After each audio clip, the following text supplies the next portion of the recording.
Assalamu alaikum students. Today we are going to discuss about the sp2 hybridization. तो students sp2 hybridization का ये आज हमारा first lecture है, जिसके अंदर जो है हम देखेंगे कि sp2 hybridization जो है वो किस तरह से होती है और कौन सी मॉलिक्यूल्स हैं जो कि sp2 hybridization शो करते हैं। इसके अलावा जो है हम देखेंगे कि sp2 hybridization जो है वो उसके अंदर ओवरलैपिंग जो है ऑर्बिटॉल्स की वो किस तरह से हो रही है और कौन से ऑर्बिटॉल्स जो हैं वो ओवरलैप करेंगे। इसके अलावा जो है इनके अंदर हम इनका बॉन्ड एंगल जो है, शेप ऑफ मॉलिक्यूल है वो देखेंगे। इसके अलावा स्ट्रक्चर जो है उसके बारे में डिस्कस करेंगे। तो स्टूडेंट्स इसमें सबसे पहले तो ये यहाँ पर मैंने मेंशन किया हुआ है कि sp2 hybridization जो है वो BF3 मॉलिक्यूल में आपको देखने को नज़र आएगी। इसके अलावा जो है इथीन मॉलिक्यूल, इसमें भी sp2 hybridization होती है। तो हम सबसे पहले जो है वो hybridization जो है वो देखेंगे कि BF3 मॉलिक्यूल में sp2 hybridization किस तरह से होगी। तो ये BF3 मॉलिक्यूल में अगर आप देखें तो फर्स्ट पॉइंट क्या होता है कि जब भी मॉलिक्यूल को आप देखते हैं तो उसमें आप सेंट्रल एटम को देखते हैं, क्योंकि आपका काम सारा सेंट्रल एटम पे बेस कर रहा होता है। तो सेंट्रल एटम में यहाँ पर अगर आप देखें तो BF3 में सेंट्रल एटम जो है वो बोरॉन है, ठीक है, जिसकी एटॉमिक नंबर जिसका क्या है 5 है और इलेक्ट्रॉनिक कन्फिग्रेशन हम इसका यानी कि जब भी हाइब्रिडाइजेशन करेंगे तो फर्स्ट पॉइंट आपको बताया हुआ है मैंने अपने प्रीवियस लेक्चर में भी कि इलेक्ट्रॉनिक कन्फिग्रेशन की तरफ आते हैं। तो हम इलेक्ट्रॉनिक कन्फिग्रेशन बोरॉन की जब करेंगे तो इसमें हाइब्रिडाइजेशन इलेक्ट्रॉनिक कन्फिग्रेशन क्या होगी इसकी 1s2 2s2 एंड 2p1, यानी कि इस तरह से 5 इलेक्ट्रॉन्स आपने डिस्ट्रीब्यूट कर दिए। तो ये आपने देखा कि इसकी ग्राउंड स्टेट में क्या है, इस तरह से 1s2 में 1s2 2s2 and 2p1 p orbital में एक इलेक्ट्रॉन मौजूद है। लेकिन यहाँ पर अगर आप देखें स्ट्रक्चर को तो बोरॉन के साथ 3 फ्लोरीन एटम्स ने जो है वो बॉन्डिंग करनी है। तो अब यहाँ पर एक अनपेयर्ड इलेक्ट्रॉन है, तो इस तरह से बॉन्डिंग जो है वो हो नहीं सकेगी। तो अब क्या हम करेंगे कि यहाँ से एक ऑर्बिटॉल जो है जो इलेक्ट्रॉन है इस ऑर्बिटॉल में जो 2s ऑर्बिटॉल में जो इलेक्ट्रॉन है वो क्या कर जाएगा, एक्साइटेड स्टेट में आके यहाँ पर से जंप कर जाएगा। तो यहाँ पर जो है जंपिंग पॉसिबल होगी, ये आपने माइंड में बात रखनी है, क्योंकि अगर हम जंपिंग नहीं करवाते तो ये एक्ट करेगा एज अ लॉन पेयर। तो आपको पता है कि यहाँ पर जंपिंग ज़रूरी है, क्योंकि हमारे पास 3 अनपेयर्ड इलेक्ट्रॉन्स होंगे तब ही जाके इनके साथ जो है 3 फ्लोरीन एटम्स जो है वो बाइंडिंग या बॉन्डिंग कर सकेंगे। तो इस तरह से क्या होगा कि अभी हमने जब एक्साइटेशन करवाई तो इस स्टेट को हम क्या कहेंगे, एक्साइटेड स्टेट कहेंगे, जिसके अंदर ये जो 2s का एक इलेक्ट्रॉन है वो जंप करके 2p y ऑर्बिटॉल में आ रहा है। लेकिन 2p z ऑर्बिटॉल जो है वो अभी भी वेकेंट है या एम्प्टी, आप इसे कहते हैं एम्प्टी 2p z ऑर्बिटॉल। तो ये स्टूडेंट्स हमारे पास जो है 2s में अब एक इलेक्ट्रॉन रह गया, 2px में एक इलेक्ट्रॉन जो ऑलरेडी था और 2py में अब न्यू इलेक्ट्रॉन जंप करके 2s ऑर्बिटॉल से जो आया वो यहाँ पर आपको देखने में नज़र आ रहा है एक्साइटेड स्टेट में। इसके बाद नेक्स्ट स्टेट में आप देखें कि अब ये आपने देखा कि 3 अनपेयर्ड इलेक्ट्रॉन्स मौजूद हैं, जिनके साथ ये जो बोरॉन के साथ स्टार्ट में आप देख लें कि ये बोरॉन के साथ 3 फ्लोरीन एटम्स जो हैं ये अब इनके साथ जाके बाइंड कर जाएंगे।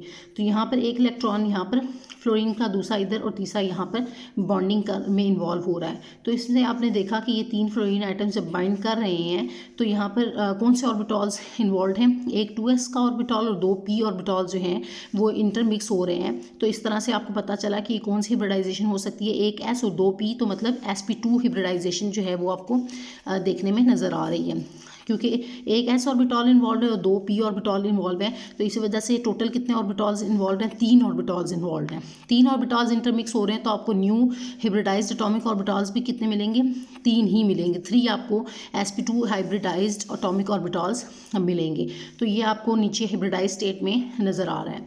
तो हाइब्रिडाइज स्टेट में आप देख सकते हैं कि आपको 3 जो हैं वो न्यू sp2 हाइब्रिडाइज्ड एटॉमिक ऑर्बिटॉल्स जो हैं वो मिल रहे हैं। तो ये स्टूडेंट्स हमने इलेक्ट्रॉनिक कन्फिग्रेशन के थ्रू जो है फाइंड आउट किया कि हाइब्रिडाइजेशन जो है वो BF3 मॉलिक्यूल में हाइब्रिडाइजेशन कौन सी होगी। तो आपने अपना जो सेकंड पॉइंट है इसमें क्या मेंशन कर देना, हाइब्रिडाइजेशन जो है BF3 मॉलिक्यूल में वो कौन सी आपको देखने में नज़र आई है, sp2 हाइब्रिडाइजेशन, ठीक है, आप इसको लिख देंगे sp2 हाइब्रिडाइजेशन। अब हमारा जो थर्ड पॉइंट है कि शेप, हम देखते हैं कि जो शेप है मॉलिक्यूल की वो किस तरह से होगी। तो स्टूडेंट्स हमारे पास थर्ड पॉइंट जो है वो शेप ऑफ मॉलिक्यूल है। तो शेप ऑफ मॉलिक्यूल में जैसे कि मैंने आपको बताया कि एक आपके पास ऑर्बिटॉल्स आप देखेंगे कि कितने ऑर्बिटॉल्स हाइब्रिडाइज हुए थे, इंटरमिक्स हुए थे, 3 ऑर्बिटॉल्स मिक्स हुए थे, एक s और 2 p ऑर्बिटॉल्स। ठीक है। तो आप देखें कि एक s ऑर्बिटॉल जो कि स्फेरिकल इन शेप होता है और दो p ऑर्बिटॉल्स यानी कि एक 2px था और एक 2py ऑर्बिटॉल था, इनकी इंटरमिक्सिंग हुई थी।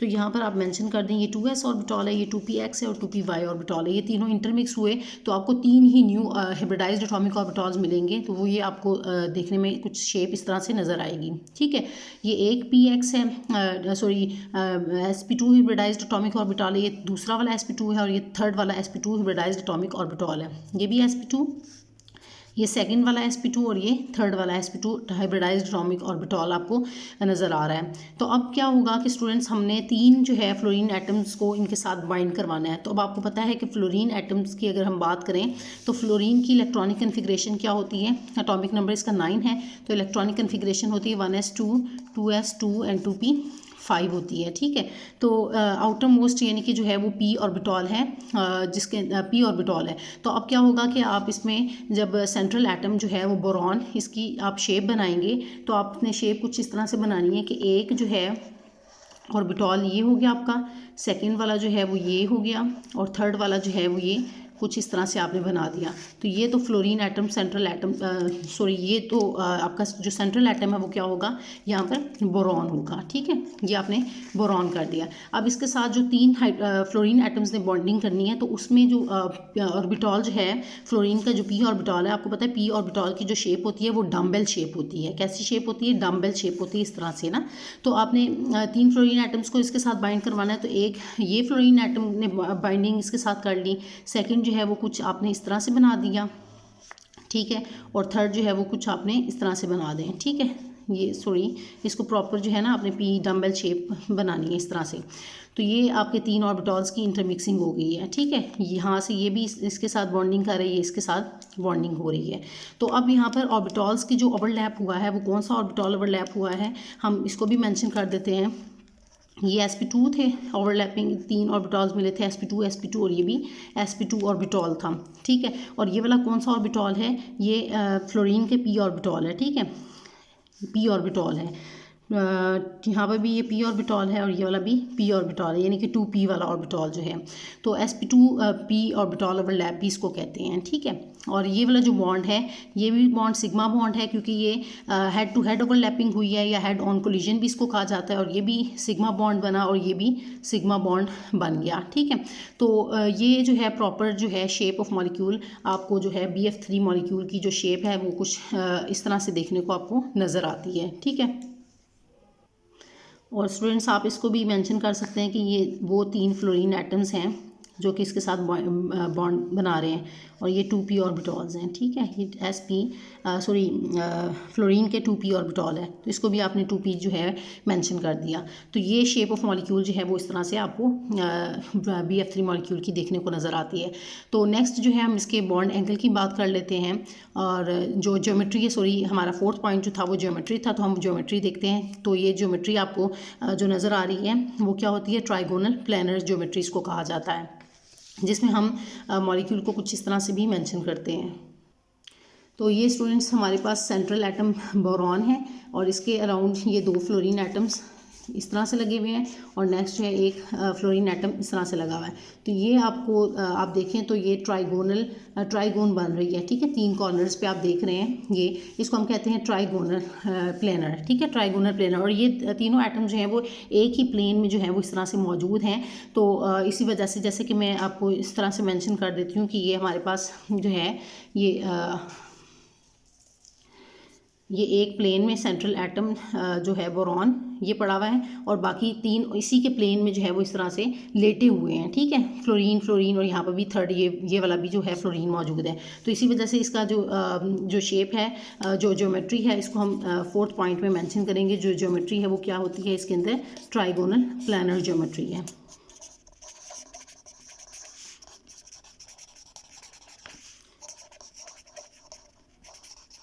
Trigonal planar geometry. और इनका जो फिफ्थ पॉइंट लास्ट पॉइंट है हमारा वो क्या होता है, बॉन्ड एंगल। तो बॉन्ड एंगल जो होता है ट्राइगोनल प्लैनर ज्योमेट्री का वो होता है 120 डिग्री होता है। 120 डिग्री होता है और मतलब इसका अगर हम देखें कि इनके अराउंड देखें BF3 में, या इस तरह से देखें या इस तरह से देखें, सारी तरफ जो है इनका जो एंगल होगा वो कितना होगा 120 डिग्री होगा। और स्टूडेंट्स आपने ये बात भी याद रखनी है कि जब हम sp3 हिब्रिडाइजेशन करते हैं तो इसके अंदर जो हमारे पास बॉन्ड एंगल होता है वो 109.5 डिग्री होता है, ठीक है। और जो हमारे पास sp2 हिब्रिडाइजेशन होती है इसमें ज़रा हमारा बॉन्ड एंगल ज़्यादा होता है, वो 120 डिग्री होता है।